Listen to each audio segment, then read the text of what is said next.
O calendário judeu Caraita e Agaf sobre a data do dia 22 de outubro de 1844. No sistema cerimonial mosaico, o grande dia da expiação ocorria no 10º dia do 7º mês judaico-levítico, 16 horas e 29 minutos a 34. O 10º dia do 7º mês, o grande dia da expiação, tempo da purificação do santuário, que no ano 1844 caía no dia 22 de outubro. O grande conflito, página 400. Após toda essa longa exposição e remoção de máscaras tanto bíblicas como históricas que argumentamos em favor da verdade e contra as invenções, ciladas e embustes perpetuados pela instituição adventista do sétimo dia que por enquanto foram aqui apresentadas somente dentro do âmbito do juízo investigativo, trazemos à luz agora, talvez a mais vergonhosa de todas as gafes cometidas por essa igreja. Como já dito, e corroborado pela própria profetisa e pioneira adventista, Ellen White, e até mesmo pela esmagadora maioria dos formadores de opinião, dirigentes e pastores da instituição adventista, sem a veracidade do juízo investigativo não existe Igreja Adventista do Sétimo Dia. Toda a premissa de sua existência está ligada à ideia de que essa é a Igreja remanescente de Deus, a quem foi dada uma nova e mais verdadeira luz, que trouxe ao mundo a importância das três mensagens angélicas, da restauração da guarda do sábado e de antigos costumes judeus como, por exemplo, a sua forma kosher de alimentação, e a quem foi revelado que no dia 22 de outubro de 1844 se iniciou um juízo investigativo no céu. Mas o mais importante fator, a espinha dorsal central por assim dizer, e aquilo que liga todas as bases da Igreja entre si é sem sombra de dúvidas, a doutrina do santuário celestial e do juízo investigativo. Caso o caro leitor não se lembre, nós apresentamos em algumas páginas anteriores desse livro que o descobridor dessa data, ou melhor, aquele a quem Deus revelou esse dia tão importante foi o pioneiro adventista Samuel Snow. Aquele que logo após o fiasco do dia do grande desapontamento apresentou alto nível de insanidade mental e teve que ser internado num hospital psiquiátrico, pois ele passou a acreditar ser a própria reencarnação do espírito do profeta Elias a quem Cristo disse que haveria de voltar à terra mesmo sem saber que, biblicamente, essa pessoa já havia vindo, pois Cristo havia se referido, no caso, ao profeta João Batista que teria vindo com o mesmo caráter e poder de Elias. Enfim, os próprios pioneiros adventistas da época resolveram afastar a imagem deles e da Igreja, da figura de Samuel Snow, pois realmente qualquer ligação com Snow não seria muito proveitosa para a instituição do ponto de vista de marketing de relações públicas. Afinal de contas, quem gostaria de dizer que uma pessoa com esse nível de desequilíbrio mental foi o responsável pela descoberta da data mais importante da história de sua igreja? De fato, essa estratégia acabou sendo algo bom, pois o passar do tempo se mostrou ser ainda mais cruel com a participação de Samuel Snow como sendo um dos pioneiros adventistas. Ocorre que os anais da história simplesmente não têm como apagar tal conexão. Mas o que aconteceu de tão pior assim com a imagem de Samuel Snow? Vejamos, Samuel Snow foi o responsável por iniciar o chamado movimento dos 7 meses que se deu em março de 1844, após convencer Guilherme Miller que Cristo haveria de voltar no dia da expiação, ou Yom Kippur daquele ano, que deveria cair no 10º dia do 7º mês do calendário judaico e que por isso ele não teria vindo até então. A teoria fazia sentido para muitos, afinal de contas estava ligada à purificação do santuário e, ademais, essa seria uma forma de estender um pouco mais a validade da imagem pública do pequeno rebanho adventista. Sendo assim, Miller topou a ideia e iniciou mais uma cruzada de seminários apocalípticos e incendiou ainda mais todo aquele caos social e religioso que nós já apresentamos anteriormente. Nós já sabemos que Cristo não veio também em 22 de outubro de 1844, e sabemos também de todas as desastrosas consequências na vida de várias pessoas em virtude desse fiasco profético. Sabemos ainda do remendo doutrinário chamado juízo investigativo, e de como a Igreja Adventista conseguiu reverter parte do revés criado através do sagaz engenho dessa doutrina. Muito bem. O que ninguém esperava é que a data de 22 de outubro não é a data correta no calendário judaico no ano de 1844 para o dia da expiação desse ano. É isso mesmo. Essa data está totalmente incorreta de acordo com o calendário rabínico judeu. A data correta para o dia da expiação desse ano caiu, na verdade, no dia 23 de setembro. Ou seja, talvez por um relapso mental ou por falta de estudo mais aprofundado, ou seria uma intervenção divina para nos deixar uma pista. Samuel Snow simplesmente errou a data do dia da expiação. E ninguém que fazia parte do movimento millerita daquela época se deu o trabalho de checar para ver se realmente a data estava correta. Mas como nós podemos afirmar com tanta certeza que a data correta não caiu em 22 de outubro, mas sim em 23 de setembro, no ano de 1844? Simples. Enciclopédias judaicas, almanaques do século XIX, programas modernos computadorizados que verificam calendários do passado, cálculos astronômicos, documentação histórica e até mesmo datas em lápides de cemitérios judeus concordam entre si, e estabelecem sem sombras de dúvidas que a data no calendário rabínico judaico para o dia da expiação no ano de 1844 caiu no dia 23 de setembro. O fato é que essa descoberta pegou a comunidade de teólogos adventistas de surpresa, muita surpresa. Nenhum deles esperava por esse golpe do destino. Imediatamente os advogados da igreja passaram a se ocupar, dia e noite, a fim de encontrar uma forma decente de defesa para tamanho problema. Infelizmente, ao invés de admitirem os seus erros, mais uma vez um outro erro teve de ser levantado para tapar mais esse outro falso ensino. Esse é o looping interno criado pela instituição adventista. O modus operandi já culturalmente estabelecido pela Igreja com o objetivo de manter a máquina rodando. Contudo, dessa vez, a sua base de defesa realmente não conseguiu criar nada muito engenhoso. A sua fraca tentativa de defesa apresenta apenas duas cortinas de fumaça. Cortina de fumaça número 1.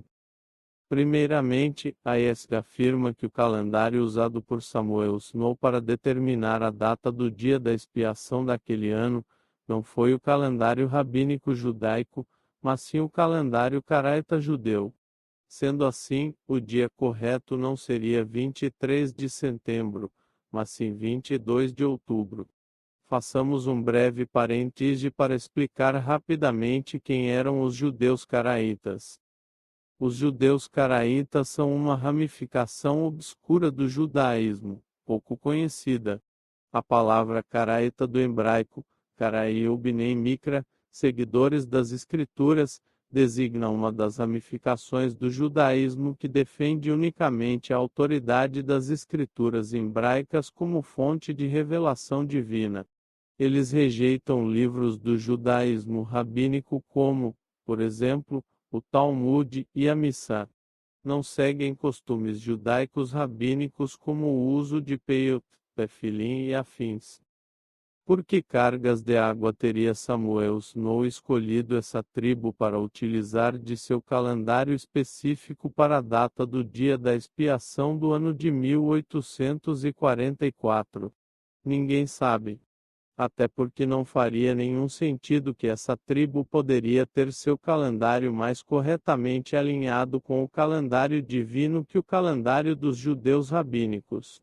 Enfim, mesmo que esse fosse o caso, veremos mais à frente que mesmo assim a data não seria correta. Continuando. Cortina de fumaça número 2. Se a primeira não funcionar e não funciona, a segunda teoria é de que um calendário babilônico pode comprovar que a data de 22 de outubro é a data correta para o dia da expiação de 1844. Sobre essas duas defesas, temos o seguinte a apresentar. Em primeiro lugar, Ellen White em nenhum momento afirmou que tal data estaria ligada a um calendário caraita judeu ou a um calendário babilônico. Lembrando que todo esse esforço empregado pela Igreja Adventista se dá exatamente para defender a reputação de Ellen White, a profetisa oficial da Igreja. Vejamos novamente então, o que foi que ela escreveu a respeito. No sistema cerimonial mosaico, o grande dia da expiação ocorria no 10º dia do 7º mês judaico, o grande dia da expiação, tempo da purificação do santuário, que no ano 1844 caía no dia 22 de outubro. O grande conflito, página 400. Note que ela menciona o sistema cerimonial mosaico. Esse sistema foi o sistema que o próprio Jesus utilizou em sua época para guardar as cerimônias e festas judaicas. Esses cálculos de datas foram formulados, precisamente, pelos judeus rabínicos em harmonia com as leis mosaicas. E foram exatamente eles que taxativamente declararam que o dia da expiação do ano de 1844 caiu no dia 23 de setembro. Contudo, com o intuito de derrubar qualquer tentativa de enrolação por parte da instituição adventista a respeito do assunto, nós iremos, graciosamente, presumir por um momento que esse argumento do calendário caraita possa ser válido. E analisaremos, então, mais a fundo qual seria a data do dia da expiação de acordo com o calendário dessa desconhecida seita judaica. Vejamos o que dizem os expertos no assunto, no caso, judeus rabínicos modernos. Se os adventistas do sétimo dia querem afirmar que todas as autoridades judaicas estão erradas e que somente uma microseita caraita possui o único verdadeiro e correto calendário judaico, eu gostaria de ver um certificado com a assinatura de Deus atestando tal argumento. Will Leader. É impossível que o Yom Kippur, o dia da expiação dia 10 do mês Tisri, tenha caído no dia 22 de outubro do calendário Ileutraceiris. O dia da expiação nunca caiu tão tardiamente durante o ano, nunca nem perto do dia 22 de outubro. Susan Proft, professora da Purdue University de Lafayette, Indiana. Sidney Cleveland, Whitewashed, página 166. Para que o leitor possa ter uma ideia melhor da pouquíssima diferença entre o calendário judeu rabínico e o judeu caraita, segue uma demonstração de suas datas de acordo com as fases da lua. Fazemos questão de apresentar toda e qualquer evidência para que não haja qualquer dúvida quanto a esse assunto. Afinal de contas, o que está em jogo aqui é toda a credibilidade de uma instituição que possui mais de 20 milhões de membros. Cálculos das fases da Lua para o ano de 1844. Datas caraitas. Lua nova. 12 de setembro de 1844. Lua cheia. 28 de agosto de 1844. Datas rabínicas. Lua nova. 14 de setembro de 1844. Lua cheia. 28 de agosto de 1844. Ou seja, caso houvesse algum tipo de discrepância entre um calendário e outro, essa seria no máximo de alguns poucos dias, não de 29 dias como alega IAS. A situação ainda fica pior para IASP quando nós analisamos a opinião dos próprios judeus caraítas a respeito do assunto. Uma carta escrita por um rabino caraíta, Yusuf Ibrahim Marzouk, ao pesquisador e escritor Issam Balenger foi publicada em seu livro Tigateren Kal. Belenger introduz a carta do rabino Marzouk com os seguintes comentários.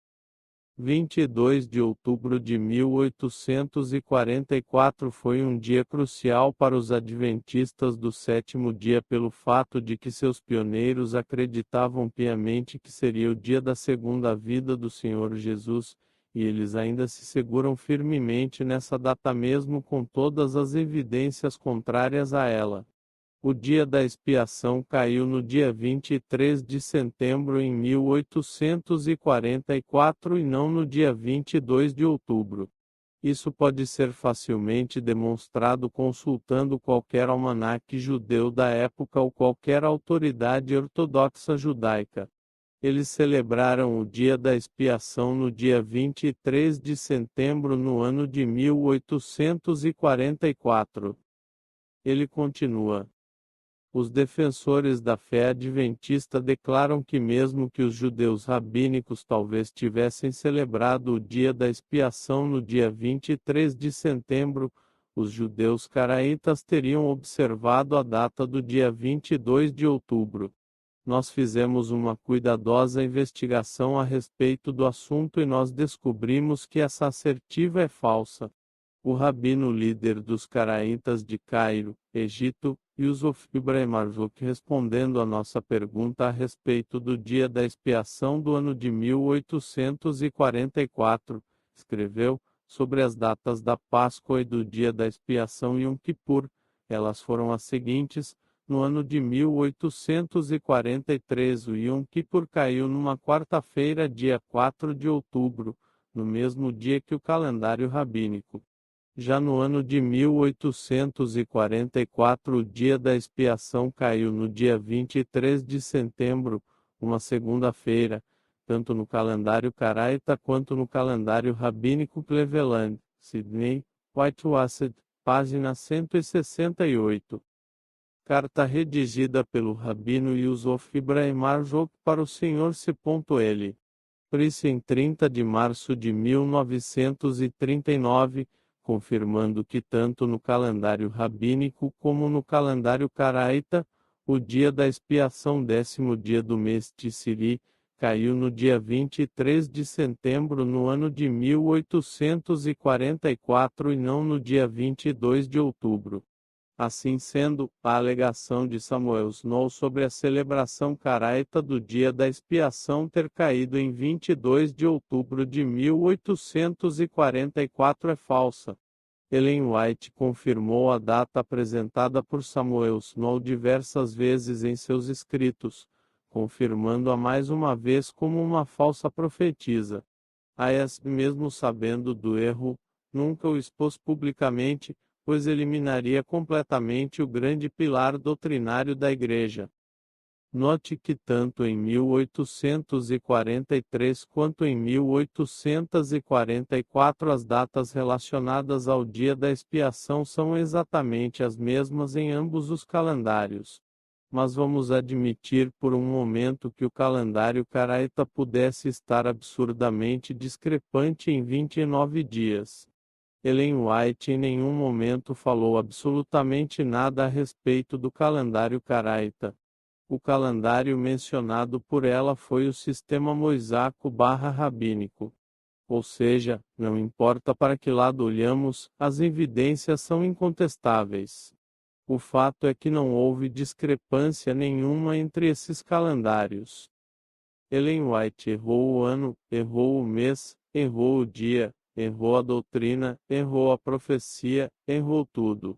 Mais à frente veremos, aliás, em um capítulo específico, que Ellen White nunca acertou nenhuma de suas profecias.